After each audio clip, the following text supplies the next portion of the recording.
Greetings everyone, welcome to the second part of the Tangle and Whisper miniseries. Before I begin, I should clarify when this story takes place. Based on what I've read after the fact, the story takes place between issues 16 and 17 of the main series, before Eggman pukes the metal virus where the Chaotix live. Now at this point, Sonic has fought Zombots and is trying to keep himself from changing. So technically, a lot of what I said last time still applies. Just wanted to clarify on the time frame. With that out of the way, let's recap part 1. And of course, spoilers from here on out. A mercenary named Mimic has been impersonating Sonic to ruin his reputation, and Whisper's been pursuing him. They end up in Tangle's town, and thanks to not knowing the situation, Tangle prevented Whisper from taking out Mimic. You can understand the lemur's rash actions. Ever since the Badnik invasion and Master Overlord incidents, Tangle's been itching for some adventuring, but doesn't want to leave the town vulnerable. Once Whisper explains, as much as she could, about Mimic, Tangle, at her friend Jules' insistence, decides to tag along. Whisper reluctantly agrees, and soon afterwards, Mimic leaves an invite for a final confrontation. We see Whisper stealthily approaching the facility Mimic mentioned in his invite. Tangle, however, does not. With no activity outside and Whisper unable to scan the interior, they are at a major disadvantage. Tangle's confident they can get the job done as long as they're careful. And that face there, it says, "I think I made a mistake." Still, she warns Tangle to be on guard, and they head towards the front door. As Mimic watches them approach, he starts monologuing that Whisper utilizing others has always been a weakness of hers. Two things of note here. First, Whisper's wisps were originally for members of the Diamond Cutters. And second and most obvious, he was spying on them for some time, which explains the dagger note on the museum door last issue. Plus his new idea of shapeshifting into Jewel.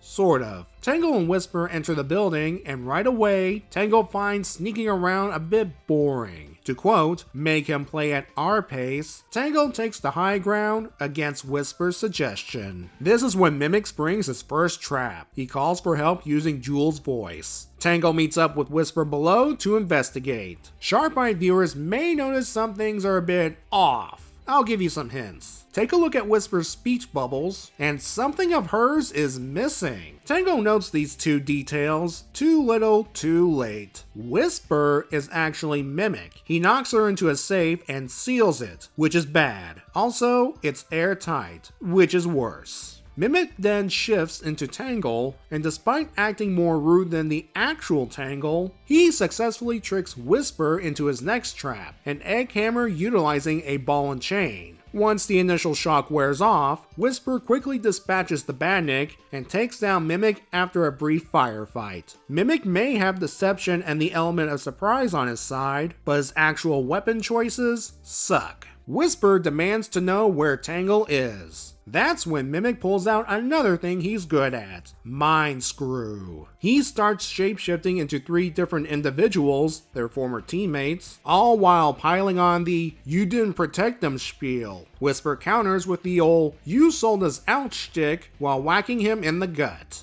Mimic reveals that Tangle's in an airtight safe, and that there are bombs that are about to explode. As Whisper heads over to the safe, Mimic escapes and seals the building. We finally get to see his true form as he walks away, an octopus. Whisper weakens the seal enough to open the safe, but it's too late. The bombs go off. In a brilliant move, Tangle forces herself and Whisper back into the safe, hoping they'll survive the explosion. Lucky for them, it works. In fact, the only thing that's left is the safe. Whisper tells Tangle to go home. Tangle, though, doesn't want to leave, saying, "Yeah, I royally screwed up, but let me prove I'm not useless." Surprisingly, that's not the reason. To prove that she's serious, Whisper's true reason is spoken in a normal voice. She doesn't want to lose another friend. Tangle sees Whisper break down. In fact, she knows Whisper's been emotionally hurt throughout this adventure and wants to hear the complete story. Whisper agrees to explain everything, which is where the issue ends. What a tease.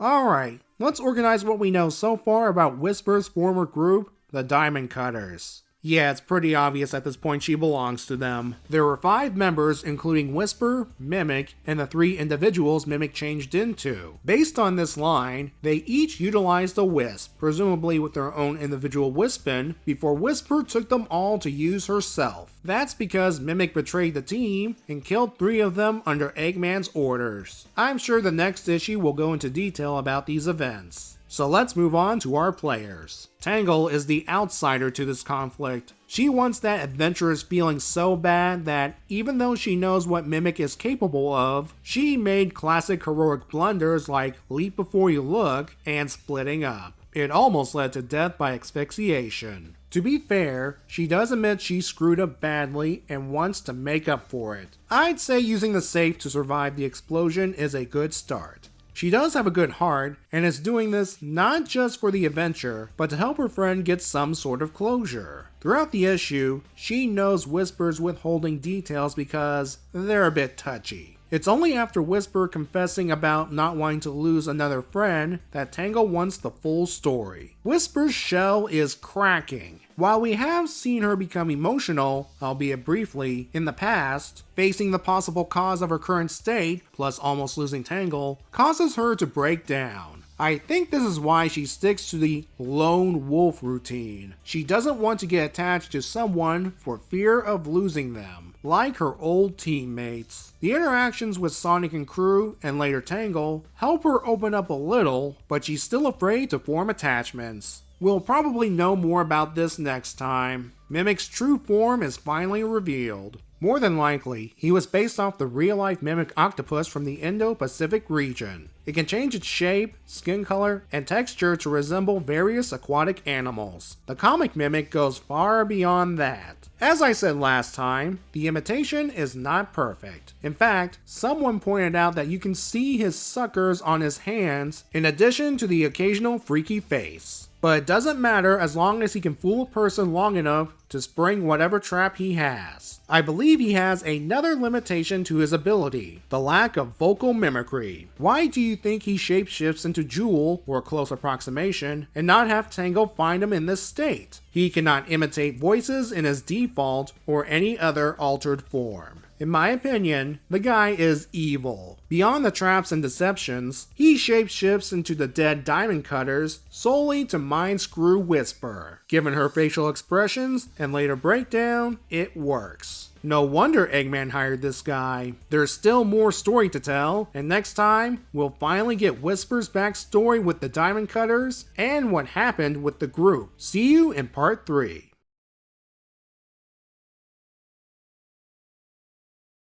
Hold on, the seal on the building. It kinda makes it look like the egg face has braces. Oh, I get it. Cute.